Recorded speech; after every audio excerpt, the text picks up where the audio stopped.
thing that the video mentioned that we didn't really go over in the notes a couple days was something called unrestricted submarine warfare. Now what unrestricted submarine warfare was basically that these German submarines that were patrolling around the ocean would fire on any ship that wasn't their ally. So if it was an American ship, even though we were neutral, they'd fire on it. If it was a Spanish ship, which was neutral, they would fire on it.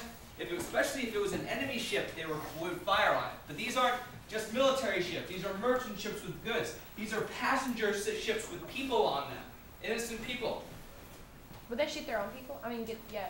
The Germans wouldn't fire on their own boats. But they fire on, let's say you were on a luxury cruise liner, you're going on vacation, they would shoot you. See, that's why I'm scared I thought you were supposed to have permission. No, Girl, that was not when like it's unrestricted submarine warfare, it does not matter. So that really pushed America into the war because the whole idea was that, oh, it wasn't affecting us. But when you have submarines patrolling the coast, firing on cruise ships and passenger ships, that changes things, yes. Do we have powers nowadays? Yes, actually, and around the coasts of Africa instead of What exactly is a pirate? That really doesn't have anything to do with what we're talking about What's right a now. So let's move on. So the Americans come into the war. Americans come into the war, but it takes a very long time for us to mobilize, a very long time for us to get ready.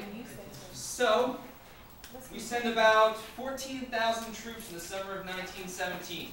That's nothing. Remember what I was talking about with a couple of the battles?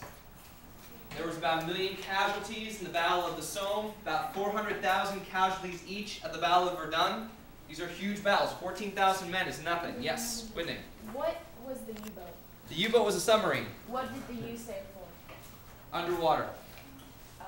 Underwater boat. Underwater boat. That's... Okay. Now, the American Expeditionary Force. Now, I was going to put this up on PowerPoint, but I can't get onto the computer.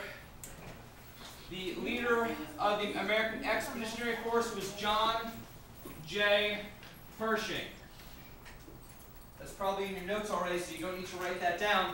But he was the leader during this time, and the British and French are just dying for warm bodies at this point.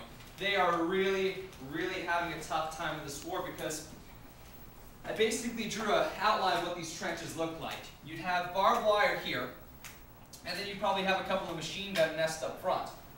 And then back here you'd have these rows and rows of trenches that would just go back a little bit and then have more rows, go back a little bit and have more rows. And the basic battle plan for this was that you had men line up all here, someone would blow a whistle, and everyone here would just get up and run to this side. And basically the idea is if you got to this side, you jumped in the trenches, shot everyone in here, and maybe got a little bit more, maybe got 200 feet of more territory.